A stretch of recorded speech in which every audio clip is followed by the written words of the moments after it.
Good morning boys and girls. बहुत दिन हो गए हैं कि हमने कोई वीडियो भेजा है और अब आप लोग के क्वार्टरली एग्ज़ाम्स ओवर हो गए हैं। अब हम लोग अपना नया सिलेबस शुरू करेंगे जो आज मैं आप लोग को भेजने वाला हूं।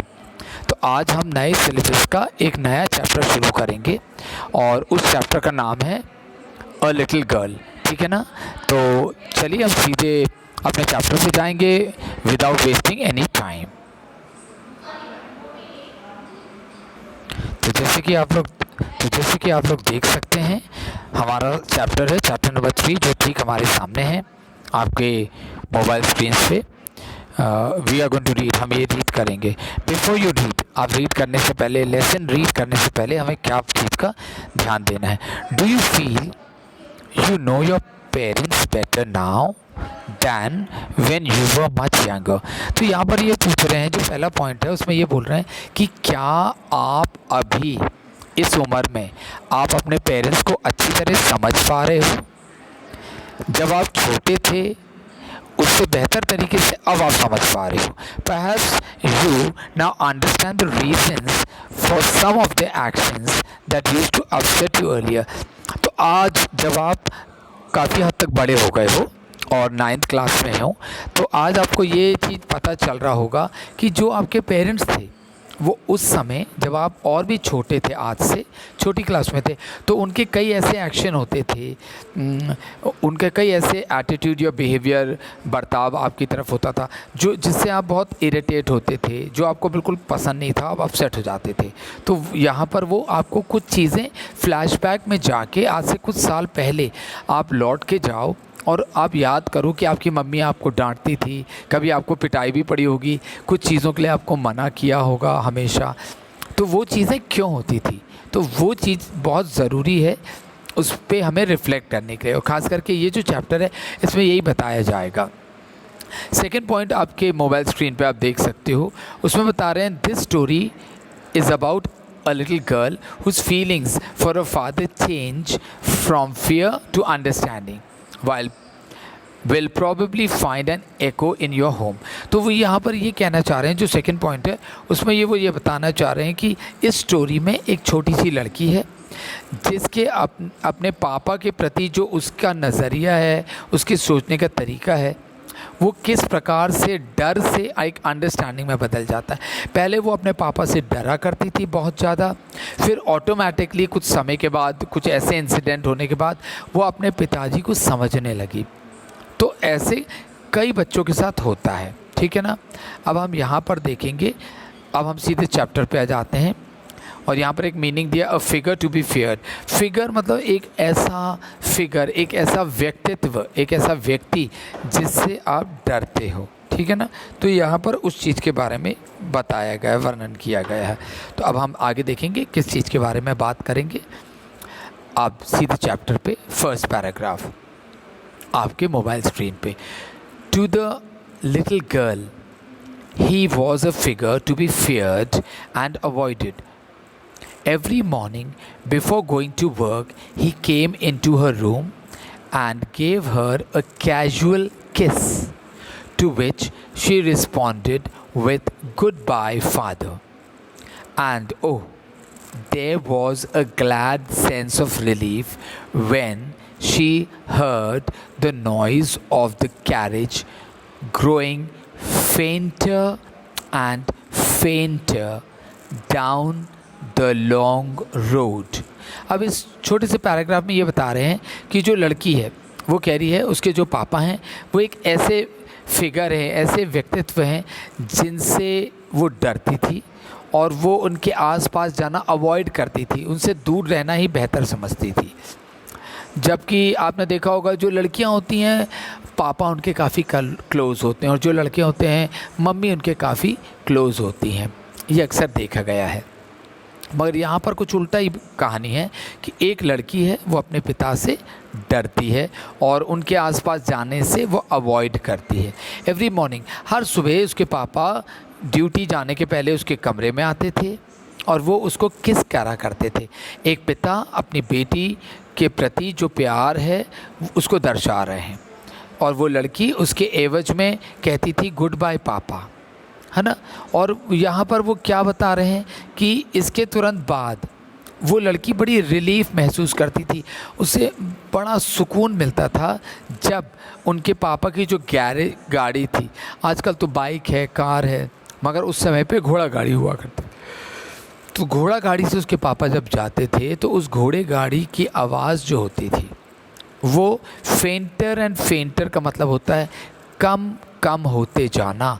एक लंबे रास्ते पे वो गाड़ी चल के जा रही है और जो उसकी आवाज़ है उस गाड़ी की वो धीमी धीमी होती जा रही है। फेंटर मतलब धीमा होना, ठीक है। तो यहाँ पर वो बता रहे हैं, in the evening when he came home she stood near the staircase and heard his loud voice in the hall. और जब शाम को उसके पापा ड्यूटी से वापस आते थे तो वो सीढ़ियों के पास खड़ी हो जाती थी। स्टेयरकेस का मतलब जो सीढ़ियाँ होती हैं जिसको जीना वगैरह भी कहते हैं, वहाँ खड़ी हो जाती थी और वो उनकी ऊंची आवाज़ सुना करती थी। Bring my tea in to the drawing room, और वो चिल्ला के बोल रहे हैं मेरी चाय ले आओ ड्राइंग रूम में। ड्राइंग रूम का मतलब बैठक कमरे में। Hasn't the paper come yet, क्या अभी तक न्यूज़पेपर नहीं आया मेरा। Mother go and see if my paper is out there, वो कह रहा मम्मी से, उस लड़की की मम्मी से, जाओ और देखो मेरा पेपर वहीं बाहर तो नहीं पड़ा है। And bring me my slippers, और मेरी चप्पल भी मुझे ला के दो। तो वो ये ऑर्डर कर रहा है अपनी बीवी को, मतलब उस लड़की की माँ को। Keziah mother would call to her, और जो मम्मी है वो लड़की को बोल रही है कीजिया, उस लड़की का नाम है, छोटी लड़की का नाम है कीजिया, ठीक है। If you are a good girl you can come down and take off father's boots, वो कह रही है अगर तुम एक अच्छी लड़की हो तो जल्दी से नीचे आ जाओ और अपने पापा के पैर से जूते निकालो। बूट्स, बूट्स मतलब जो लंबे वाले जूते होते हैं उनको बूट्स कहते हैं। Slowly the girl would slip down the stairs more slowly still across the hall and push open the drawing room door, और वो लड़की बहुत ही धीरे धीरे सीढ़ियों से नीचे उतरती है, उससे भी धीरे धीरे वो हॉल रूम की तरफ बढ़ती है जहाँ उसके पापा हैं, और फिर वो बड़े डरते हुए धीरे से वो दरवाज़ा हॉल रूम का खोलती है ना। स्लिप डाउन का मतलब यहाँ पर बता रहे हैं कि बहुत ही धीरे चुपचाप, मतलब बिना मर्जी के वो आती थी, क्योंकि वो पापा से डरती थी इसलिए। By the time he had his spectacles on and looked at her over them in a way that was terrifying to the little girl, और जब वो लड़की हॉल का दरवाज़ा खोलती थी, जब तक पापा पेपर हाथ में ले लेते थे वो चश्मा लगा लेते थे पेपर पढ़ते हुए, और जैसे वो दरवाज़ा खोल के हॉल रूम में आती थी उसके पापा चश्मे के ऊपर से उसको ऐसे घूर के देखते थे, जिससे वो लड़की बहुत डर जाती थी। टेरिफाइंग मतलब बहुत ही घबराहट भरी। Well, Kezia, hurry up and pull off these boots and take them outside. तो उसके पापा कहते थे कीजिया जल्दी आओ और मेरे जूतों को मेरे पैरों से खींच के बाहर निकालो और उनको बाहर ले जाओ। Have you been a good girl today? क्या तुम आज पूरे दिन एक अच्छी बच्ची बन के रही कि नहीं, कोई मस्ती तो नहीं करा। अब लड़की डरते हुए हकलाते हुए कह रही है I did don't know father। वो बोली मुझे नहीं पता पापा। वो डर रही है तो वो हकला रही है। अब आप देखो कि हमारा नेक्स्ट जो है वो क्या कह रहा है, ठीक है। You didn't know if you shatter like that mother will have to take you to the doctor। अब उसके पापा कह रहे हैं you didn't know, मतलब उसके पापा जिस तरीके से लड़की कह रही है हकलाते उसके पापा भी उसको कह रहे हैं और बोल रहे हैं इस तरीके से अगर तुम बात करोगी हकला के तो तुम्हारी मम्मी को तुम्हें डॉक्टर के पास ले जाना पड़ेगा। अब थर्ड पैराग्राफ में क्या कह रहे हैं, she never shattered with other people, वो दूसरे लोगों के साथ कभी हकला के बात नहीं करती थी। Had quite given it up, given it up का मतलब स्टॉप डूइंग, मतलब वो दूसरे लोगों के सामने वो हकला के बात नहीं करती थी और वो नॉर्मल रहा करती थी। बट ओनली विद फादर, और वो केवल पापा के सामने जब आती थी तो वो हकलाने लगती थी, और कारण बिल्कुल साफ था क्योंकि वो अपने पापा से डरती थी और दूसरे लोगों से वो बहुत नेचुरल तरीके से अपीयर होती थी उनके सामने, तो वो पापा से डरा करती थी, इसलिए वो हकलाती थी। अब हम आगे देखेंगे। फिर because then she was trying to so hard to say the words properly, और वो कारण ये था कि वो शब्द उसके पास कम पड़ जाते थे पापा के सामने घबराहट के कारण। अब वो जो भी बोलना चाहती थी, जो भी शब्द, उनका उच्चारण सही तरीके से वो अपने पापा के सामने बोलना चाहती थी, इसलिए वो हकलाने लगती थी डर के कारण। What's the matter, what are you looking so wretched about. तो वो कह रहा है कि तुम क्या कारण है, तुम इतनी दुखी सी, ऐसे दुखियारी टाइप की क्यों लग रही हो। उसके पापा ने कहा, रेचेड का मतलब होता है अनहैप्पी, है ना। तो वो तो कई लोगों के चेहरों से ही आपको पता चल जाता है। मान लो आप किसी के घर गए, कोई रिश्तेदारों की बात कर लेते हैं, रिश्तेदारों की बात, तो उनके चेहरे से ही आपको पता चल जाता है कि वो आपके आने से खुश हैं कि दुख हैं। और अगर वो दुख हैं तो उसको हम कह सकते हैं व्हाट अ रेचेड लुक, है ना। Mother, I wish you taught this child not to appear on the brink of suicide. तो उसके पापा कह रहे हैं कि मम्मी, मतलब माँ कह रहे हैं अपनी ही वाइफ को, वो माँ कह के बोल रहे हैं कि माँ, मतलब बच्चे की माँ, उस लड़की की माँ, इस बच्चे को कुछ सिखाओ। वो इस तरीके से चेहरा बनाती है कि उसको देख के लगता है कि वो बस सुसाइड करने वाली है, बड़ी दुखी है, दुखियारन है। तो उसको सिखाओ कि इस तरीके का चेहरा मेरे सामने जब मैं शाम को आऊँ तो ना बनाया करे। तो आजकल के बच्चे तो कुछ तो एक्टिंग और ड्रामा भी करने में माहिर होते हैं, है ना। और उनमें से काफ़ी कुछ आप लोग में भी होंगे ऐसे जो एक्टिंग कर रहे हैं, सही में दुखी नहीं हैं, है ना। Keziah carry up tea cup back to the table carefully. तो उसकी मम्मी कह रही है, ये लो जो टी का चाय है, चाय का कप है, इसको वापस ले जाओ। कहाँ पर? टेबल पे। हो सकता है उसके पापा चाय पी चुके हैं, तो उसकी मम्मी कह रही है ये तुम लेके यहाँ से जाओ, मतलब पापा के सामने से रफ़ा दफ़ा हो जाओ, अपनी सूरत मत दिखाओ। He was so big. अब वो अपने पापा के बारे में बता रही हो लड़की, राइटर बन के, कि वो कितने बड़े थे। His hands and his neck, specially his mouth when he yawned। तो वो कह रही है उसके हाथ बहुत बड़े बड़े थे पापा के, हो सकता है वो गोलू मोलू बड़े से मोटे से होंगे। उनके जो गला था वो बहुत बड़ा था। तो वो लड़की देख रही थी और वो इसको एक्सप्लेन कर रही है और कह रही खास करके उनका मुंह,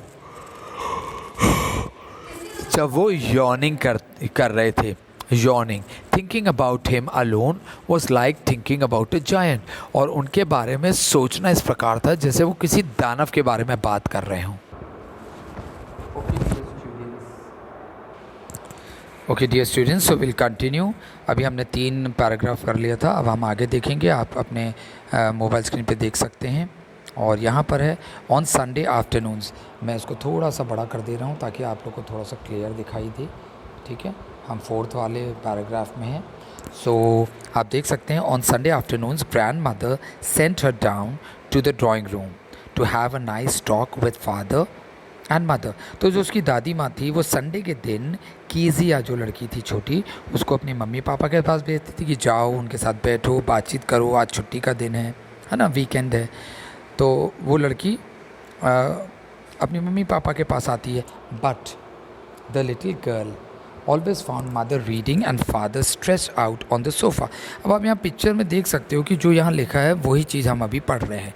वो कह रही है जब भी वो लड़की नीचे आती हॉल रूम में, जो ड्राइंग रूम जिसको कहते हैं, बैठक का कमरा, तो वो हमेशा देखती है कि उसकी मम्मी कुछ ना कुछ पढ़ रही है और उसके पापा हमेशा बिस्तर में लेटे हैं, तकिया अपने चेहरे पे रख के। उनके पास अपनी बच्ची से बात करने के लिए समय नहीं है। But the little girl always found mother reading and father stretch out on the sofa, his handkerchief on his face. और वो रुमाल अपने चेहरे पे रखा, तकिया नहीं, रुमाल से अपना चेहरा ढाँक रखा, जैसे आप पिक्चर में देख सकते हैं, ठीक है।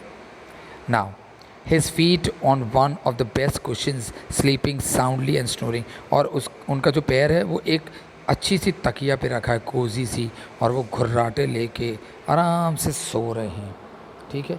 आप देख सकते हो पिक्चर में ऑलरेडी वहाँ डिस्क्राइब है, the little girl always found mother reading, ठीक है। अब हम यहाँ आ गए नीचे।